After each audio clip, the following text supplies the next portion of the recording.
Let's rock and roll. All right, recording's in progress now. Marlie Monserez. I pronounced that right? Yes, Okay. For the longest time, because I've seen your name a fair amount when you played beach at UCLA, and it's how many times has it been pronounced Monserez? most of the time. I Most of was, the time. Do you reach a point? Because I like you look at my name on the screen, and I just give up. I'm like Travis. Like yes, that's me. Pronounce it however you want. I know who. I know same what you way. mean. Yes, exactly. But I'm really curious about one your whole volleyball journey because we actually just had a player in who is like a crossover beach indoor player at Florida State, and she was Mhm. talking about how like she thinks that like there's a concept that if you go beach full time, that would hinder your ability to go professionally indoors, but that wasn't the case with you because you went Florida State or Florida, sorry. Go Gators in your case. 4 years. 4 years you were at UF and then you did what, two at UCLA? Yes. Okay. And then you popped right back into the PVF in their inaugural season with the Atlanta Vibe. So congrats to you. But I'm Thank you really so curious much. what that transition was like because you sort of did it uh, kind of the opposite way a lot of players do it, where it's indoor beach and then back to indoor, which is kind of becoming a cool new path. I'm curious how that's been for you.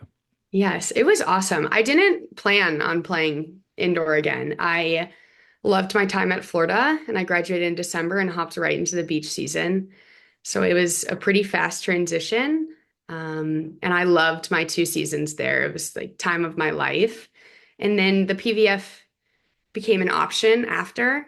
And I was like, okay, I'll try. Like I'll try. I'll see. I'll go to training camp. I don't Hmm. know. I haven't played in a year and a half. Um, but it wasn't as hard to transition back as it was to transition to beach, I would say. It came back faster and I was lucky enough to get to train back in Florida all fall. So I lived in Okay. Ocala. It was about a 40-minute drive and I practiced with them almost every day. So it was an awesome experience to be able to just kind of get back into it. And I had a ton of training. The coaches were awesome. The girls were awesome to welcome me back. So it wasn't as tough as I thought it was going to be. Yeah. Well, I think like an outside hitter, I think the transition from beach to indoor would actually I think beach would help so much. But Mhm. setter is the one position where I think going beach might actually be a hindrance because the hands are so different. Yes. They're, I almost looked at it like they're just two completely different skills. Right. When I would struggle in indoor, beach actually did help because my issue in indoor in college was being really pokey and like trying to get it out as fast as possible, Yeah, just like flick it. flick it. But actually receiving the ball in beach kind of helped me receive it in indoor. So I almost, in my transition back, I took more of the beach stuff to help improve my indoor game because it helped me to receive the ball and I was able to be more deceptive and almost more control over the ball going from beach back to indoor. I'm sending this, I'm clipping that out and I'm sending it to our indoor coach at Florida State. I'm letting him know beach can help. Yes, for sure. And I mean, you came out at such a unique time where and we haven't had a pro league indoors in the US in as long as I can remember anyway. And I know that Athletes Unlimited has been around for a little bit, but it's kind of like a 3 week season, right? I know you've done that. Yes, I finished, it was about 6 weeks. So Okay. I finished in the first week of November and then had like 4 weeks off and then back to the PVF season, started December 1st. Sweet. Well, because you said that you didn't expect to go back to indoor, and then all of a sudden you've got Athletes Unlimited, there's PVF, Love starting up as well. So you have like this plethora of options. Yes. What did the decision-making process look like? Because it's not like you could just pick any club you want. I mean, it's still a professional organization. You still have to be talented. And your roster, I was looking through it, is pretty dang good too. So I'm curious what that process was like for you coming out of college. Because it was the first year, there were a lot of girls that were kind of heading it, and my name was put on a list, and a few coaches reached out, and I wasn't sure if I wanted to do it. I talked to Kathy George, who was forever the coach at Michigan State, and she played against my sisters all the time. And so I knew her through volleyball, and she talked about what the league was, how it was. I heard from some girls, Morgan Hens, um, and just kind of talked about what the league was. And I thought, okay, this is a really cool opportunity. And I knew after playing beach, it kind of just made me fall in love with sports again. So I wanted to keep playing. I knew I didn't want to be done with athletics. I didn't really know what that would look like. But I also knew I didn't want to go overseas. I didn't think I was at a time where I love volleyball and it was so fun. And I think beach kind of taught me how to have fun with it. Stein would always say it's one step above ping pong.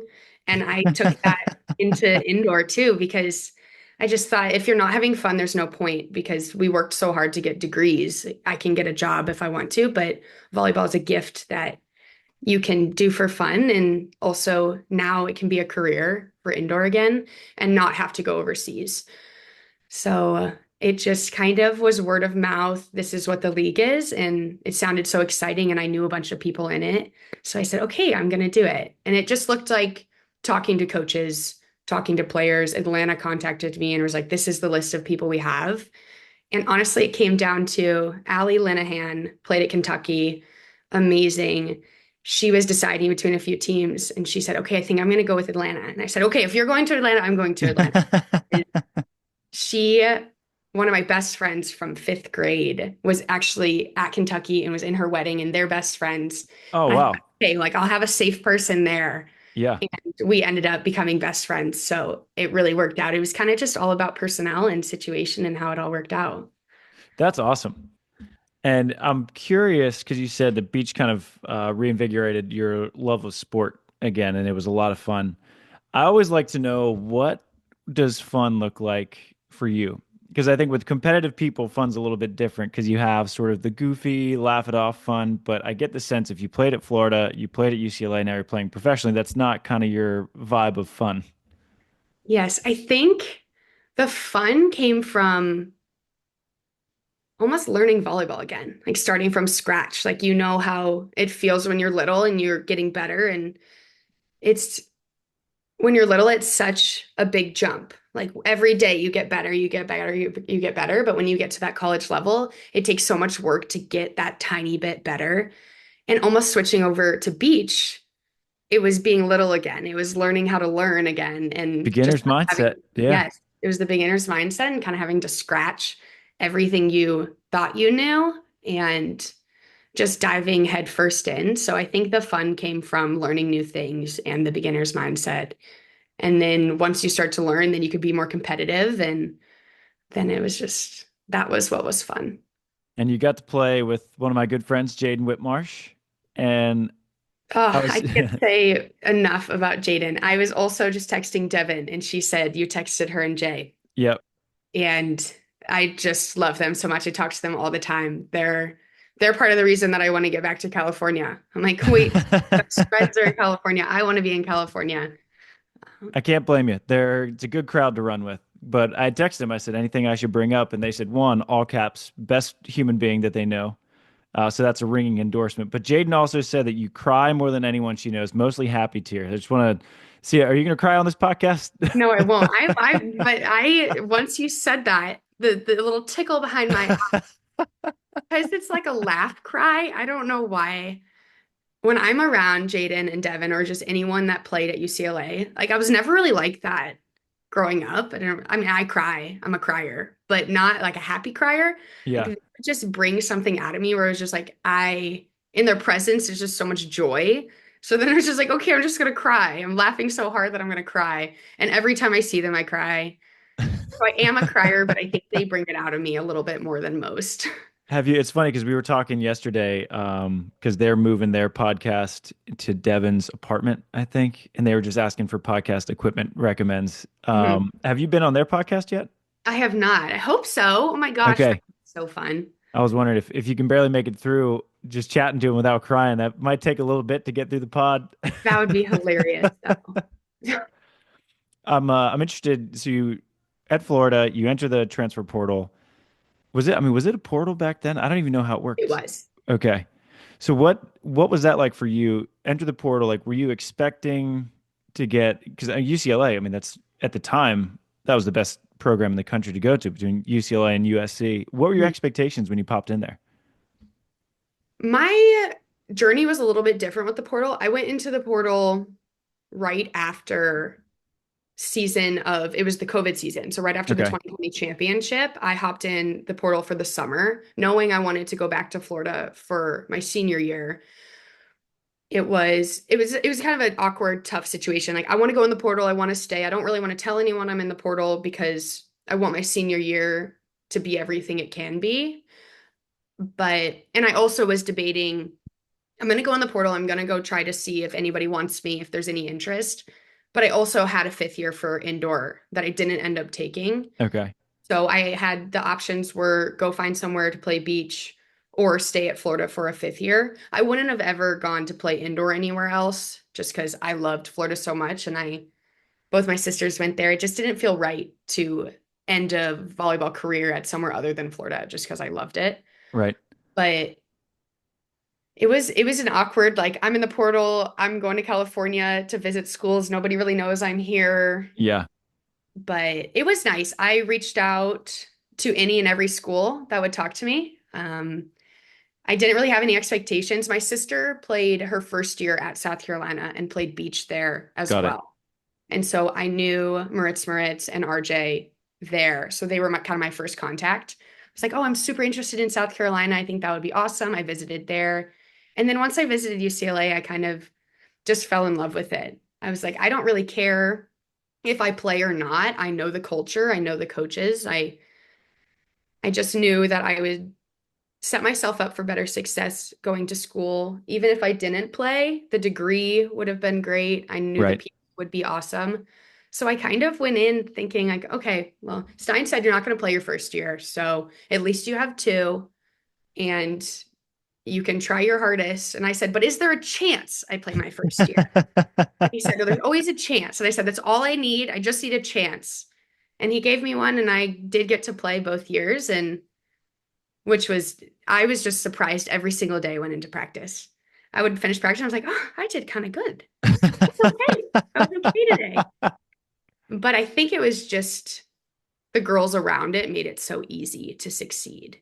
Yeah. I Anyone mean, and everyone would stay after or come before if you wanted extra reps. So I think it was just the group of girls really made it well, special. that roster, when you go back to look at it, it's such a special group of people.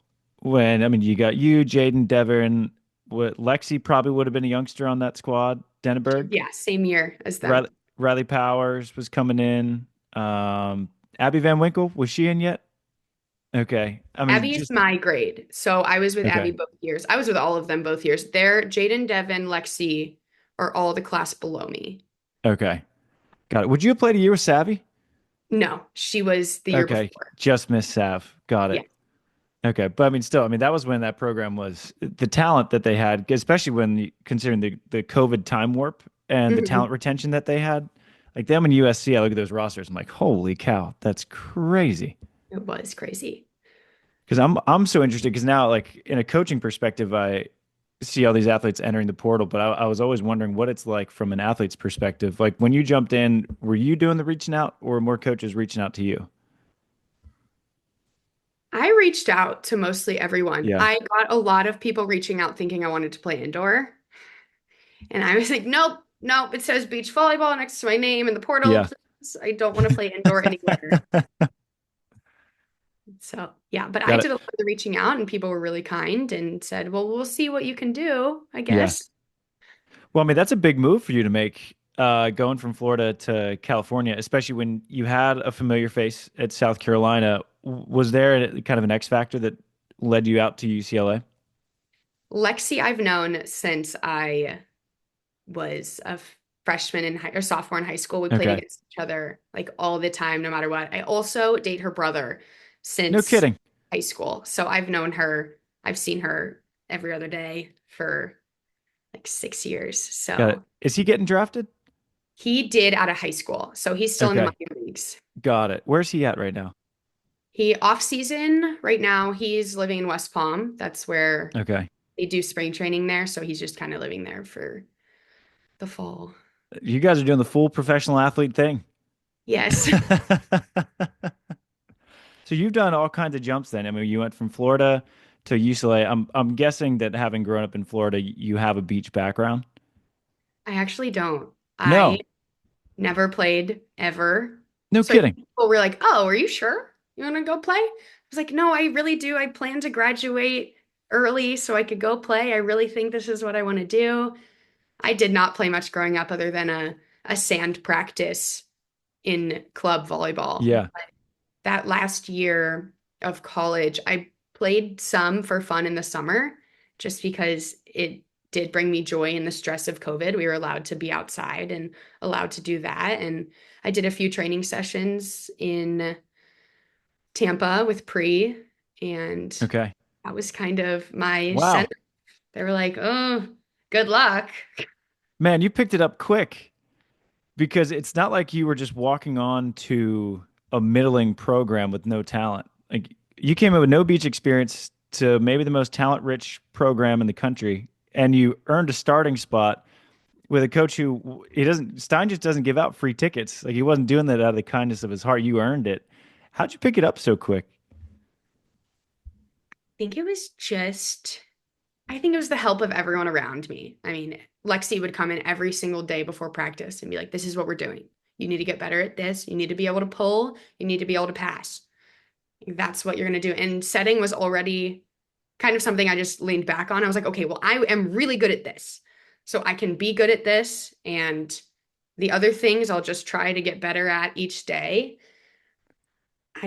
Stein was also an awesome teacher, and so is Jenny. I mean, anyone in that program, you had a question, they were ready to answer it. And I think because the system was so structured and such a learning environment, it was easier to pick it up because it was like, this is how we play wind ball. Like we're getting documents, we're getting things that I don't think every program's doing. Yeah. So I think it just made the learning experience so much easier.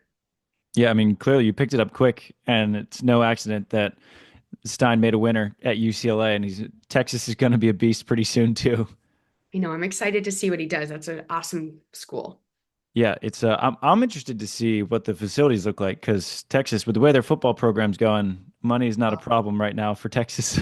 I would say the same thing. I think their locker room is already better than every indoor program's locker room. Crazy to say. And that's saying something because UF, that's an athletic school. Like you guys, I Yes, went down, I did a story on Thayer Hall. Did you cross paths with her? she's my roommate and one of my best friends. We lived together almost all 4 years of college. Okay. Because I went down and did a story. Started at Florida State and just drove down to Orlando to do UF and then drove up to Atlanta to cover Georgia State. And so, like, University of Florida, the facilities there are amazing. And so, for you to say that Texas has got a big league locker room already, that's saying something. Yes, Florida has definitely upped their facilities since I have left. Okay. So annoying of them, but it's really cool. Their dining hall it was all built for football and really cool place. And then all the athletes can go eat there. So Sweet. everyone around, it seems like everyone around the country is upping their facilities. I mean, it's an arms race. I feel like for everyone, it's just everyone is always under construction. Hmm. That's how it was with us. Our volleyball gym was right next to where the baseball Hmm. stadium was. And while I was there, they knocked down the baseball stadium and they said, "We're building a baseball stadium 10 minutes down the road, and this whole place will be the football facility." And that's now where they have dining hall. Yeah, that's what we have a new facility in. I mean, the Belfort is enormous for our football program, and Yes. my wife played and coached at Pepperdine, and who doesn't have a Mhm. football team. So the facilities they're really nice, but they're small. It's a small college, and she was touring FSU, and she's like, "Holy moly, this is next level." It's crazy. Yeah, like we were walking her through the weight room, and the girls, Jordan Bulwer and Paige Kalkoff. I don't know if you've met them. They were like, "This is our bad weight room," and Delaney was like, "This is the bad one." What's the What? good one look like? Well, what Yes. kind of facilities do you guys have with the Atlanta vibe? This year's actually really awesome. We're living in like near Atlantic Station, which is a nice populated area. There's a ton of things to do around here. And then we have about a 20-minute drive into the city, and we're practicing at Georgia State. Cool. Oh, I mean, everyone in their athletics department has been awesome. We're using the volleyball's gym, and then we get to use their weight room, which is really nice. It's great to Sweet. have a condensed area. They gave us a locker room and a training room, and Oh, awesome. like really excited to be all in one place. Last year being first year obviously was tough. We were kind of outside the city, awesome facility, but it was just kind of, we were spread out. We were working out somewhere else and playing somewhere. But this year it's awesome. Georgia State has been great. Yeah.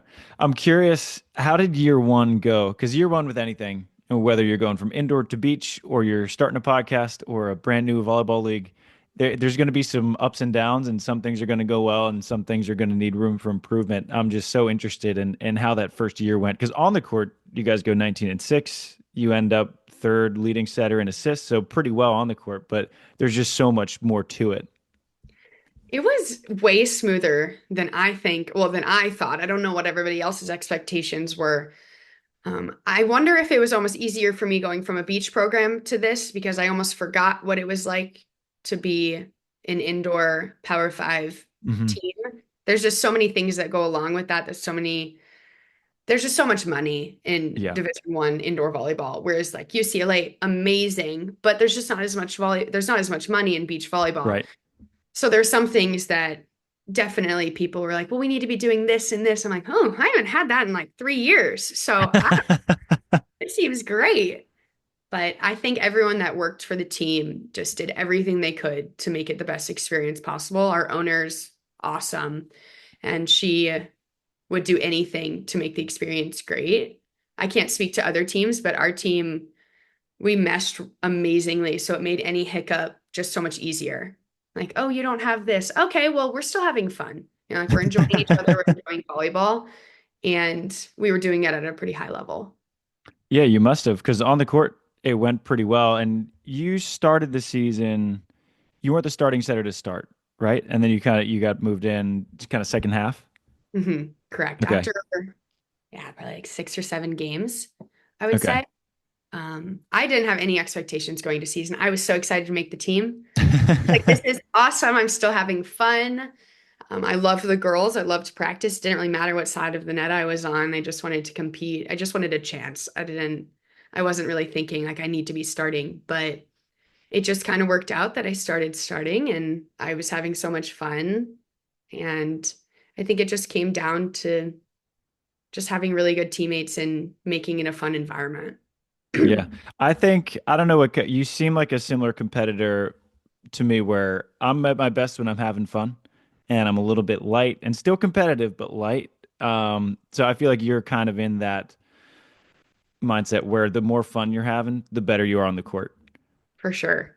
I think I operate best when it's just about joy, and obviously winning is really important to me. I think it's a competitive piece of it, but I'd rather win while having fun. If it's like a miserable win, you always remember that as like, ooh, that felt like a loss. Yeah. Like, is that trade-off worth it? Yeah. Well, It- what do you think unlocks the fun in you on the court? I think I've just always loved volleyball. I Hmm. think I've always tried to make it fun. But there's definitely been times in my career where I was like, I'm not having fun. I am so stressed that this is the worst thing ever. I can't wait for practice to be over. I need to just go lay in my bed and not think about volleyball. But I think almost how Stein put volleyball in perspective. Nobody's going to die. Your family's still going to love you.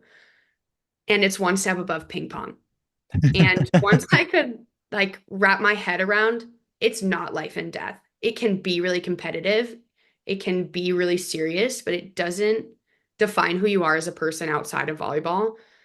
And it doesn't define your life. Winning and losing doesn't define your entire life. So I think I have fun knowing that it's not that serious. Yeah, that's a good way to be. I remember, I don't know if you met Pepperdine coach Marcio Sicoli while you're at I did. UCLA. I did go on a visit while I was out in California. So he coached me through a few practices, and I remember I hit a cut shot out of bounds and just let out a string of expletives. And he was like, "Hold on." He's like, "Are you a doctor?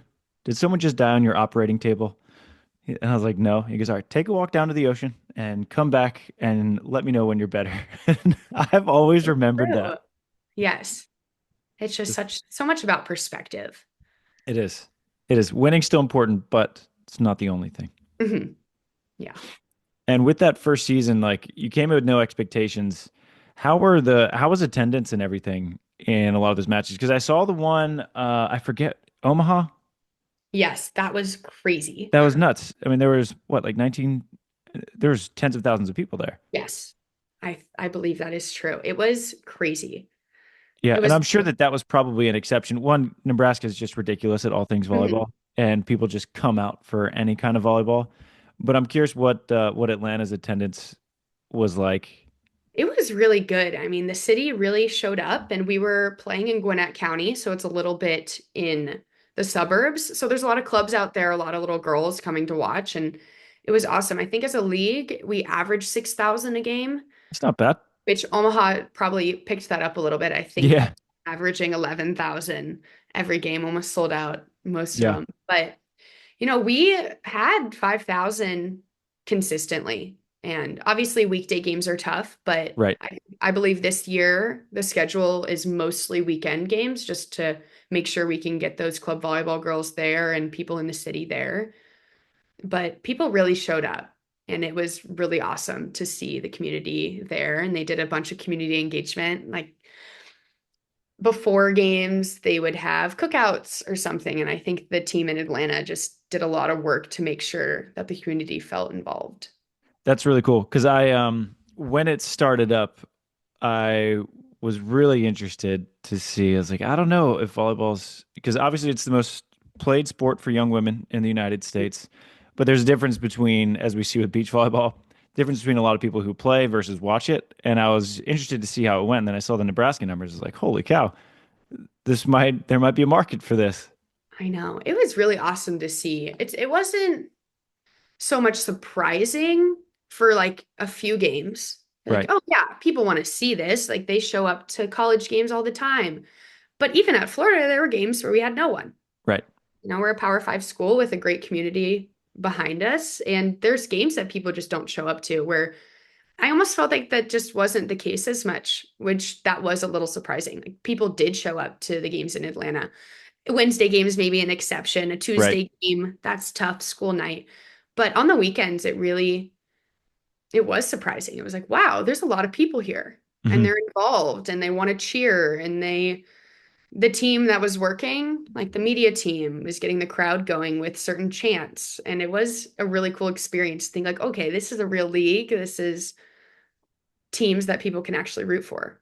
Yeah, because it's not like people have had time to really develop Atlanta vibe fandom. Mhm. It's not like, I'm a Ravens fan because I live in Baltimore. My mom's a Ravens fan. It's just been passed down to me, but it's Mhm. not, people haven't had that chance for the Atlanta vibe. So that's cool that you guys are doing all the community outreach. Mhm. What other events so you mentioned the cookouts before games. Any other things that have gone particularly well?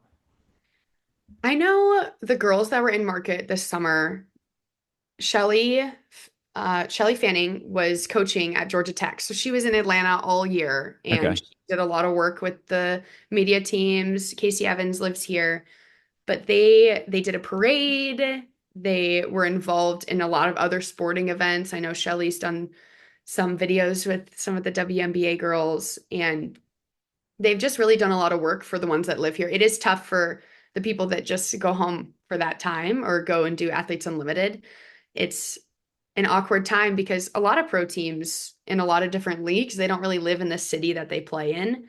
So I think we were lucky enough to have a few girls living in Atlanta that were Hmm. still able to promote it in that off season. Yes, I know you're a Florida girl. How you liking Atlanta? I really like it. It is only 6 hours from home. It's not Hmm. too bad, but it is so much colder than Florida. It's crazy. I'm thinking, okay, it's 70 degrees at home. It's 32 degrees here. I don't understand. We're only 6 hours north, but I love Atlanta and I love it for the stint that we're here. I think Hmm. it's amazing, especially the second half of season warms up and Yeah. you're able to go on your walks and be in the sun and farmers markets start to open and it's Oh, there you go. yes, it's really awesome. It's not like Florida and California where farmers markets are open all year round, Right. but it is a nice substitute to the two places. It's the farthest north place I would probably want to be. Southern girl, understood. Yes. So how long are you actually in Atlanta for? So you kind of just you got there a couple weeks ago? Yes, we got here on December 1st. Okay. Last year was much shorter. Last year we reported January 1st. Okay. So it's really cool this year. It's a 4-week training camp before Christmas. Then we get 5 days off and we come back. And that's when the draftees will come right after Christmas. But it's a longer period this year, which is nice for training purposes. It's nice to get to know each other and to just see how we want to play. We have a new coach, so a new system. It's learning that. It's seeing how much better we can get in these few weeks. Whereas last year we had 16 days before the first game, I think, maybe 20-ish. Jeez. I think we reported on the first, played on the 19th. So it was a really sped up, accelerated time period where I think this year will be a little bit more time to adapt. Whereas our first game does get pushed up, we play the first weekend of games is January 8th, 9th, 10th. Okay. So it was pushed up, but they elongated the season a little bit to spread out games and have less weekday games. Okay. Well, that's good. I feel like that's a good thing that you're there earlier because 16-day camp when you don't know half the players probably, Yes. it seems a little crunched. Uh-huh. Yes. We were lucky enough to have, it almost felt like most of the girls that were at training camp, well, I played against her for 4 years and played against her for two. And it seemed like we had a lot of girls that played against each other. We had Allie Linehan, Leah Edmond, Hmm.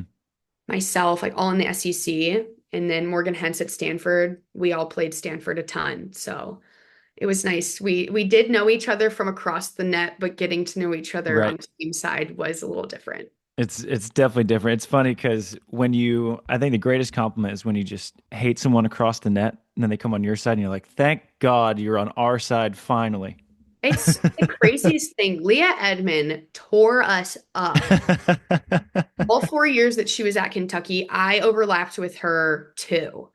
So for those 2 years, we're like, okay, just don't let anybody else score. Leah can score. Don't let anybody else do anything. And then you had Allie Linehan out there. And you're like, great. Okay. Well, they'll get their points. But very nice to have them on my side of the net. Yeah. How much roster retention did you have? We had a fair amount, actually. Leah, Morgan, myself, Shelly, Casey, Karis, I mean, a few. I mean, we had that's a solid group there. Yeah. at least seven. Okay. So, oh, and then my mind wit. So close to 10. And it was awesome because we just had such a great culture last year. I didn't Hmm. even care that people, you obviously care about talent coming back, but Right. the people that returned as themselves, as a person, are so great. So I think that was the biggest thing for me. I was like, okay, if we can keep a similar culture, even a hair of the culture we had the year before, I know it'll be fun and I know it'll be competitive. Yeah. Well, professional volleyball, it's such a unique beast because you look at like baseball. So Juan Soto just signed a 10-year, 700 whatever million That dollar was deal. insane. Bonkers. But you get these long 5, 6, 7, 10-year deals, right? And this is overseas. Like the max deal you're going to see is 2 years. Hmm. And it that blows my mind because as a setter, how do you deal with that? Where I mean, outsides can be a little divas, they can be a little picky with the set that they like, and if you're only doing a couple week training camp, it might take a second to find that chemistry. So that's a lot of pressure on a setter. Yes, it can be. I don't know if anything is as hard as when you're at Athletes Unlimited and you have a new team every week. This is True. a very nice step up to having the same 12 girls on the court or same 16 girls on a team. But almost like Athletes Unlimited prepares you. Yeah, what a great way to You have to train. set a million people. There's 42 people there and 38 of them are setters. I mean 38 of them are hitters. So I mean, you're learning to set a new person every week, and that can be difficult. So it's almost like coming to training camp. I was like, oh my gosh, there's only 12 hitters. This is crazy. But it makes you wonder though. I think playing against these people your whole lives, you're like, well, I kind of understand the ball that they want. Yeah, Like you see people play, and then you're like, okay, like I yeah, can do that. So maybe it's almost a little easier in the US league because a lot of people are from the NCAA. yeah. Why do you think volleyball has that short-term contract thing? And obviously, US, maybe it'll change. We're only in the second year of the PVF. Would Mhm. you prefer the fluidity that's kind of internationally, where it's just like 1 year, 2 year deals? Or do you think, would you prefer, like, hey, Atlanta, I did pretty well last year. I'll take a 6 year deal? I don't mind the fluidity. Yeah. Um, I guess there's a security Yeah. in having a multi-year deal. For me personally, I think because it's all about having fun and playing really hard, I don't know how much I would want to be locked into 6 years Right. because what if you're in a situation where you're like, well, I'm not really having fun here. Right. So I'd rather explore to see if I can have fun somewhere else. I don't mind the fluidity of it. Yeah. I And think it's, especially with, I feel as though like volleyball athletes don't have historically the longest careers right. because, at least for indoor, because you have to go overseas so much. So maybe that'll change with it being here. Maybe people will play until they're much older than they currently are. But I would say for overseas, I wouldn't mind the fluidity of like 1 year. If you don't like the location, you can go somewhere else. But yeah. maybe for the US, it would be nice. Yeah. And it's so cool that we have athletes have the options to stay home now. Hmm. Because if we didn't get the PVF, then you probably would have gone into whatever professional realm that wouldn't be, well, you mastered in coaching something. Yes. Well, at Florida, I was marketing in the Okay. business school, and then I did coaching and leadership, which Coaching and was leadership. in the education school based on John Wooden's teachings. So Oh, very cool. it was more of like a leadership program with coaching embedded in it. So I loved it. I thought there were a lot of business undertones Hmm. and almost maybe a tie to keep you in athletics. So I did enjoy that. Yeah. But it's cool that you can still be competing, and Yes, not that you don't want to put your degrees to use, but you don't have to put them to use yet. Whereas before correct, PVF, you'd be working maybe the desk, maybe doing whatever it is you do with communications and leadership. And but it's cool to see that players like you still have the opportunity to play professionally. for sure. And so what's this season look like for the Vibe? Because you were 19-6 last year. Yes. I think it looks really good. With the returners and the new pieces we're adding, it just seems like it'll be a really awesome group of girls again. And to me, that's the most important thing. It's the person that's next to you. So I think if we're meshing well and we have a great culture and everyone's really competitive, I think that's a recipe for a really successful season. I'd say so. And now there's the draft aspect as well. Can you explain that to me how that works? Because you're drafting players out of college, but then Love is also drafting players, and then overseas they're trying to poach players as well. And I'm curious how you actually go about drafting and then signing a player and then bringing them into the program. So I believe we're the only one that does a draft. I think Okay, Love will just sign kids as got it. free agents.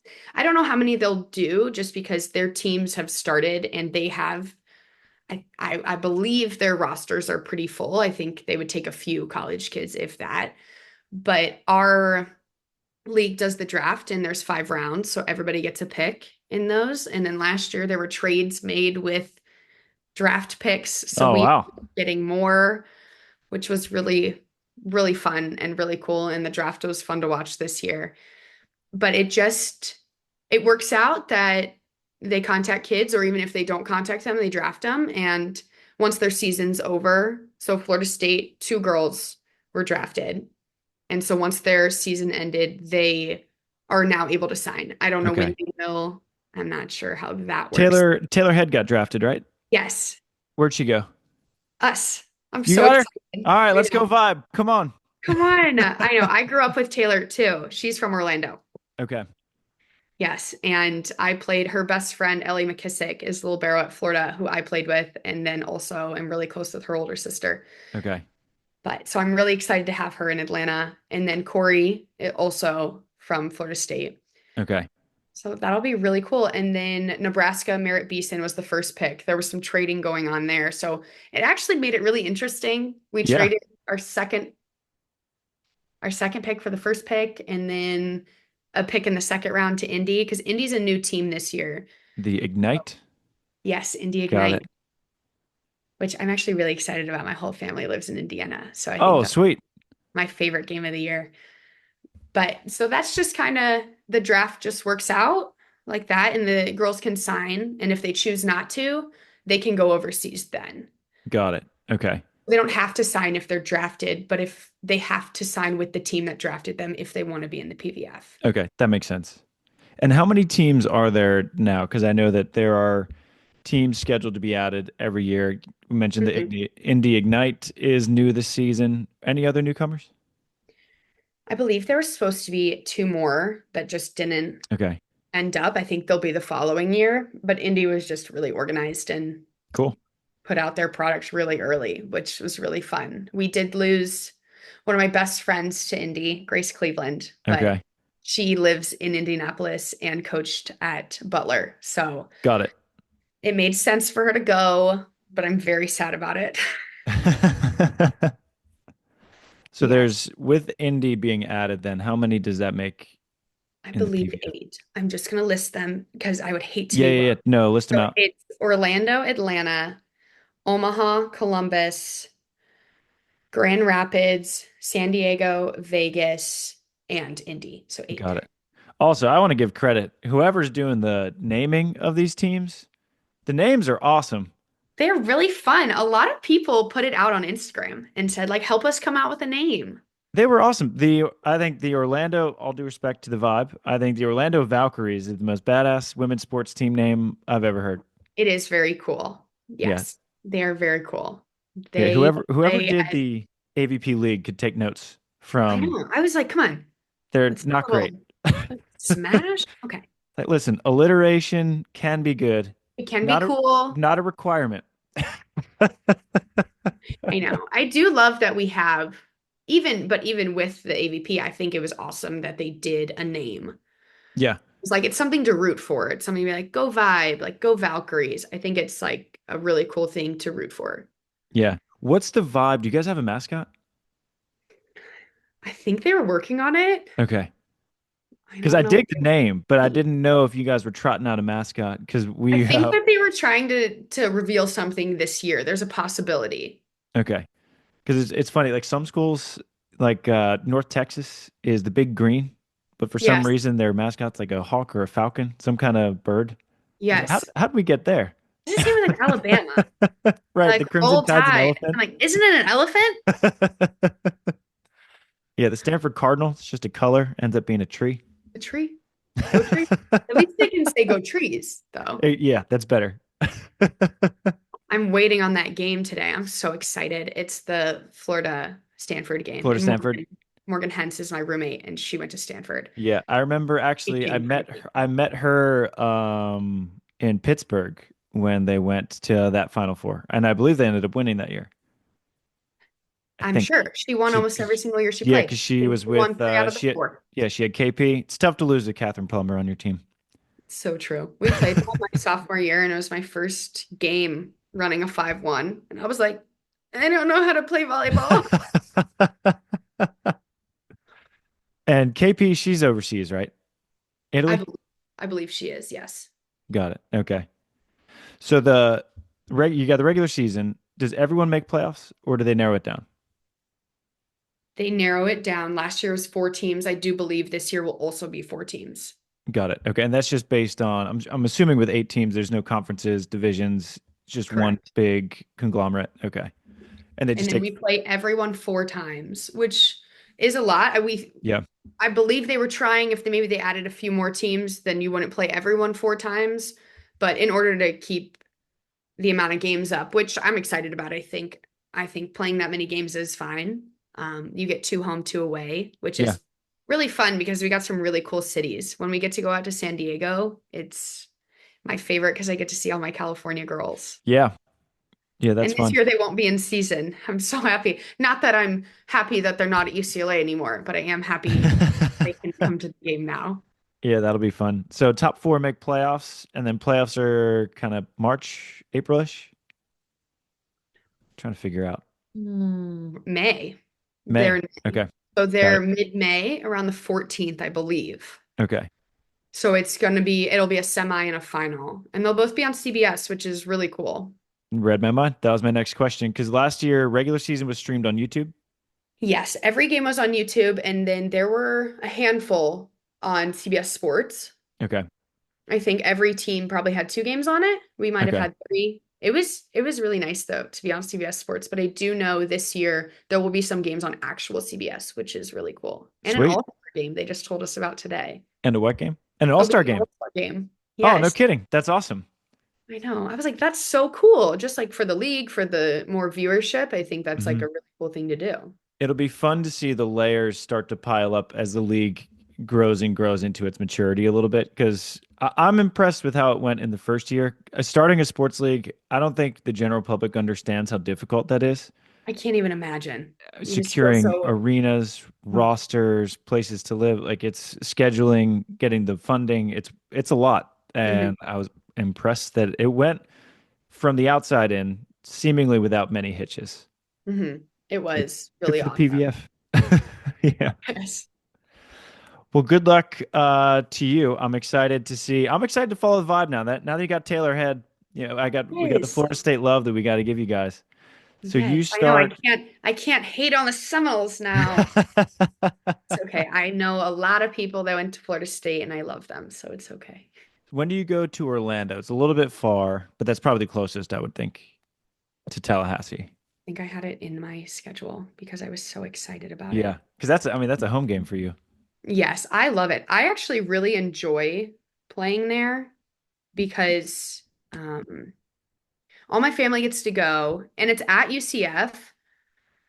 So, I mean, there's a ton of little girls. It was actually, I will say, it was louder than the 11,000 in Omaha. Really? It was the craziest thing because it had to be 2,000 little girls. You couldn't even hear yourself think in there. And then UCF doesn't have noise dampeners on Okay. walls, so you're just hearing Awesome. screeching the entire time, which was awesome for them. It was really cool. We play Orlando away March 1st, which I'm very excited about, and then April 12th. Okay. Sweet. Well, who's the big dog of the PVF? Who's the defending champ? Like you're It is Omaha, circling them but on your calendar. Yeah. yes, they're our first game. They don't have a ton returning, so I Okay. think it'll be really cool. Just I think there's a lot of teams this year that were shaken up and girls went other places. Omaha will be really good, obviously, again. They did a nice job in the offseason securing a ton of Nebraska girls. So I think that That's they were just going for girls that are from there that have ties there, and I think yeah. that's cool for them. And they hired Matt Furbringer, right, to be their coach. I think. I think it's still Bird. Is it? Okay. Hey, Maybe he's doing the love one. I keep getting them mixed up. Which is his daughter the setter at Wisconsin? yes. He is Love Madison, I believe. Got it. Okay. I can't keep them Oh, straight that sometimes. is okay. I was like, I know that name. Well, where can people follow along with the Atlanta Vibe and you in particular? I would say Instagram is the biggest thing. Atlanta Vibe on Instagram, the media team is awesome. They post our schedule all the time. They post where you can get tickets. I'm mostly on Instagram, or TikTok. You don't want to see my TikTok though. It's silly things, but I can't add any more social media anyway. I'm cutting it off at the Instas. I think Instagram is a great way to get your information. And that's just at Marlie Monserez. Yes, or at Marley Mons, Monz. It Marlie just makes it a Mons. little easier with the pronunciation, I think. Yeah, and the spelling, yeah, I think that's a good move. Mhm. Sweet. Well, I'll get some Atlanta Vibe merch and I'll be following along and Uh, rooting you guys on. You're now my new favorite team in the PVF. that is awesome to hear. Thank you Well, so much for having me. This is awesome. I'm I really enjoyed excited getting to to know see you. what Florida State does this year. Yeah, me too. Is there anything else that you wanted that I might have missed that you want to bring up? I don't think so. I think that was awesome. All right, sweet. Well, go Vibe. Have a great Christmas, Marley, and I will be keeping up with you guys. Thank you so much. Merry Christmas to you All too. right, Merry Christmas. Bye, Marley. Bye.